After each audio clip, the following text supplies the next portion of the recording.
ইতিহাস প্রায়ই তার শ্রেষ্ঠ রাজাদের প্রতি সবচেয়ে নিষ্ঠুর হয়। যে রাজা মেওয়ারকে দুর্গ, বিজয় আর গৌরবে অমর করেছিলেন, যিনি শক্তিশালী শত্রুদের পরাজিত করেছিলেন, যিনি নির্মাণ করেছিলেন চিতোরের বিজয় স্তম্ভ, তার মৃত্যু যুদ্ধক্ষেত্রে হয়নি, হয়েছিল বিশ্বাসঘাতকতার হাতে। রানা কুম্ভা মেওয়ারের অজেয় সম্রাট। তিনি মেওয়ারের ৩২টি দুর্গ নির্মাণ বা পুনর্নির্মাণ করেছিলেন। তাদের মধ্যেই ছিল তাঁর সর্বশ্রেষ্ঠ সৃষ্টি কুম্ভলগড় দুর্গ, যাকে বলা হয় the great wall of India. প্রায় ৩৬ কিলোমিটার দীর্ঘ সেই প্রাচীর আজও রানা কুম্ভার অদম্য ইচ্ছাশক্তির সাক্ষী হয়ে দাঁড়িয়ে আছে। চিতোরগড়ে তিনি নির্মাণ করেন মহিমান্বিত বিজয়স্তম্ভ। মালওয়া ও গুজরাটের সম্মিলিত বাহিনীর বিরুদ্ধে বিজয়ের স্মৃতিতে নির্মিত হয় এই স্তম্ভ। আজও বিজয়স্তম্ভ রাজপুত গৌরবের প্রতীক।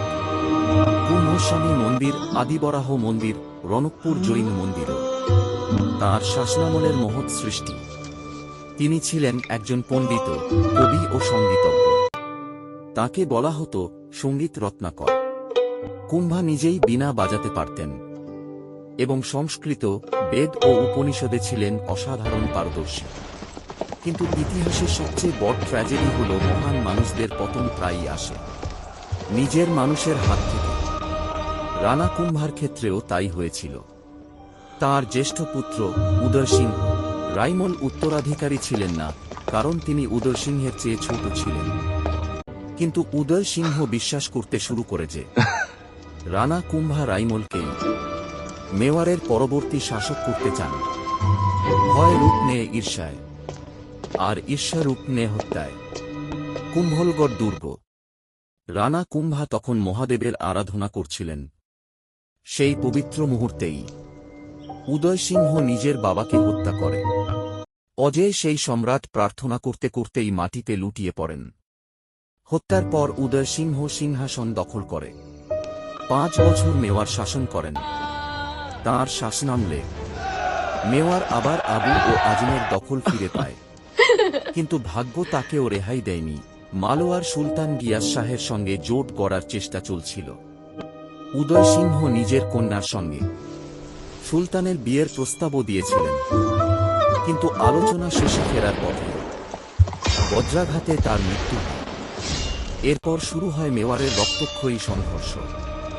রানা রাইমল উঠে দাঁড়ান, অন্যদিকে সূর্যমল ও শাহসমল মালোয়ার সাহায্যে মেওয়ার দখলের চেষ্টা চালাতে থাকে। এমনকি দিল্লির সুলতান সিকন্দর লোদিও রানা রাইমলের বিরুদ্ধে যুদ্ধ করেন, কিন্তু মেওয়ার মাথা নত করেনি। রানা রাইমল সেই আক্রমণ প্রতিহত করেন।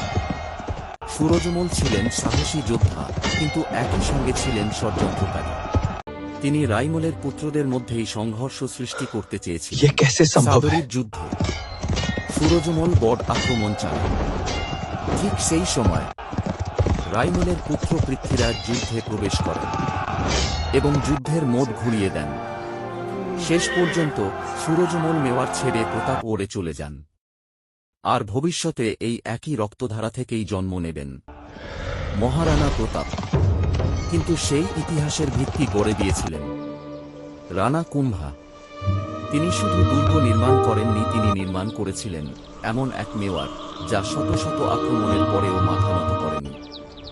আজও কুম্ভলগড়ের বিশাল প্রাচীর যেন ইতিহাসের কণ্ঠে বলে, এক রাজা ছিলেন যাকে কোনো শত্রু পরাজিত করতে পারেনি, কিন্তু শেষ পর্যন্ত যে আঘাত তাকে ভেঙে দিয়েছিল তা এসেছিল নিজের রক্তের হাত থেকে।